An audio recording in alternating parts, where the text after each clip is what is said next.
آپ نے 2 رکعت نماز پڑھی۔ جب سلام پھیر چکے تو فرمایا، اللہ کی قسم اگر تم لوگ یہ نہ کہتے کہ جو کچھ کر رہا ہوں گھبراہٹ کی وجہ سے کر رہا ہوں تو میں نماز اور کچھ لمبی کرتا۔ اس کے بعد فرمایا، اے اللہ انہیں ایک ایک کر کے گن لے، پھر انہیں بکھیر کر مارنا اور ان میں سے کسی ایک کو باقی نہ چھوڑنا۔ پھر یہ پد پڑھے، لوگ میرے چاروں اور گروہ در گروہ جمع ہو گئے ہیں، اپنے قبیلوں کو چڑھا لائے ہیں اور بہت بڑی بھیڑ جمع کر رکھی ہے، اپنے بیٹوں اور عورتوں کو بھی بلا لائے ہیں اور مجھے ایک لمبے مضبوط تنے کے قریب کر دیا گیا ہے۔ میں اپنی بے وطنی اور بے کسی کی شکایت اور اپنی قتل گاہ کے پاس گروہوں کی جمع کی ہوئی آفتوں کی فریاد اللہ ہی سے کر رہا ہوں۔ اے عرش والے، میرے خلاف دشمنوں کے جو ارادے ہیں اس پر مجھے صبر دے۔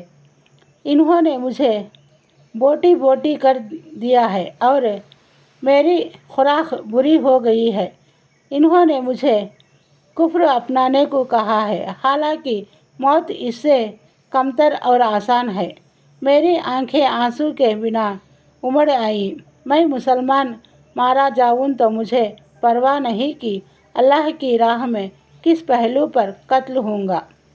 یہ تو اللہ کی ذات کے لیے ہے اور وہ چاہے تو بوٹی بوٹی کیے ہوئے انگوں کے جوڑ جوڑ میں برکت دے۔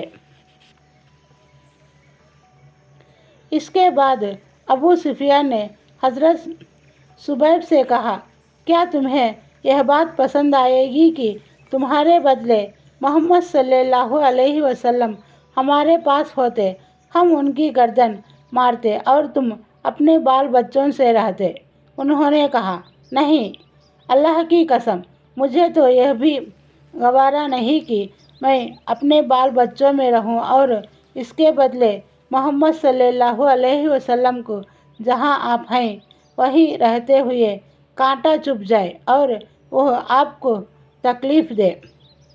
اس کے بعد مشرکوں نے انہیں سولی پر لٹکا دیا اور ان کی لاش کی نگرانی کے لیے آدمی مقرر کر دیے، لیکن حضرت عمرو بن امیہ جمحی رضی اللہ عنہ تشریف لائے اور رات میں جھانسا دے کر لاش اٹھا لے گئے اور اسے دفن کر دیا۔ حضرت خبیب کا ہتھیارہ عقبہ بن حارثہ تھا۔ حضرت خبیب نے اس کے باپ حارثہ کو بدر کی لڑائی میں قتل کیا تھا۔ صحیح بخاری کی روایت ہے کہ حضرت خبیب پہلے بزرگ ہیں جنہوں نے قتل کے موقع پر 2 رکعت نماز پڑھنے کا طریقہ جاری کیا۔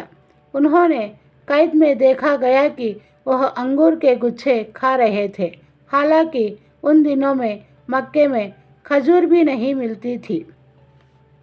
دوسرے صحابی جو اس گھٹنا میں گرفتار ہوئے تھے یعنی حضرت زید بن دثنہ، انہوں نے صفوان بن امیہ نے خرید کر اپنے باپ کے بدلے قتل کر دیا۔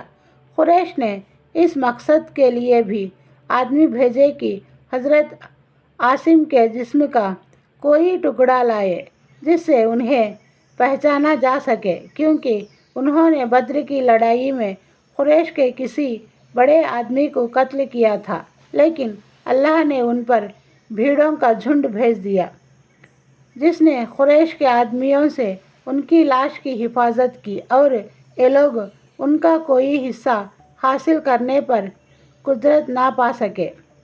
واستو میں حضرت عاصم رضی اللہ عنہ نے اللہ سے یہ عہد و پیمان کر رکھا تھا کہ نہ انہیں کوئی مشرک چھوئے گا نہ وہ کسی مشرک کو چھوئیں گے۔